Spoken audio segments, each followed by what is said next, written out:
Grande nouvelle, aujourd'hui, le podcast Si tout est facile et cohérent va voir le jour. Donc, ça vient du livre que j'ai écrit. C'est une philosophie, ça va te permettre d'aligner ta vie avec tes rêves. Pour moi, si tout est facile et cohérent, c'est oser vivre de l'aventure, c'est oser rêver, c'est oser écouter tout ce que mon cœur a à dire dans mes actions.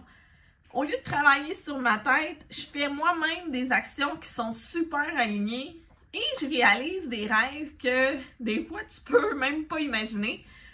Donc, le podcast, si tout est facile et cohérent, s'adresse aux gens en transition entre deux projets. J'ai vraiment hâte que tu les écoutes. C'est quelque chose que j'ai travaillé parce que les lives, ça fonctionnait pas pour moi.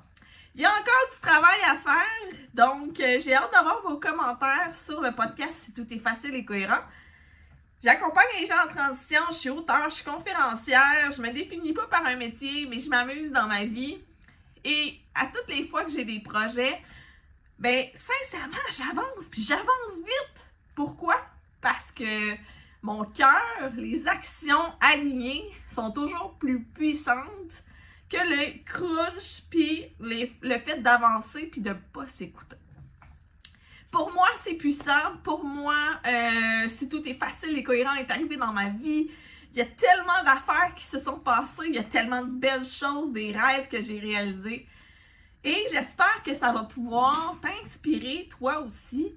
Alors, tu sais, j'aime m'amuser, j'aime bien vivre et même si des fois tu as des travers ou tu as des enjeux, sincèrement, le fait de regarder autrement, ça va t'amener probablement plus de légèreté dans les défis.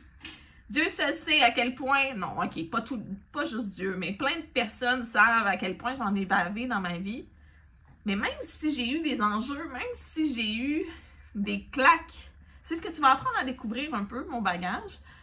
Mais quand j'accompagne les gens, je les accompagne avec des méthodes scientifiques. Les gens vont se mettre en mouvement de manière fluide, ils vont savoir réaliser leurs rêves et dans le fond, le podcast sert à te permettre de comprendre un peu la philosophie en arrière. Pourquoi j'amène ça? Comment je l'ai travaillé au fil du temps? Et surtout, c'est quoi les résultats? Donc, donne-moi tes commentaires, abonne-toi au podcast et je te mets le lien sous cette vidéo. J'ai très hâte que tu me partages tes impressions.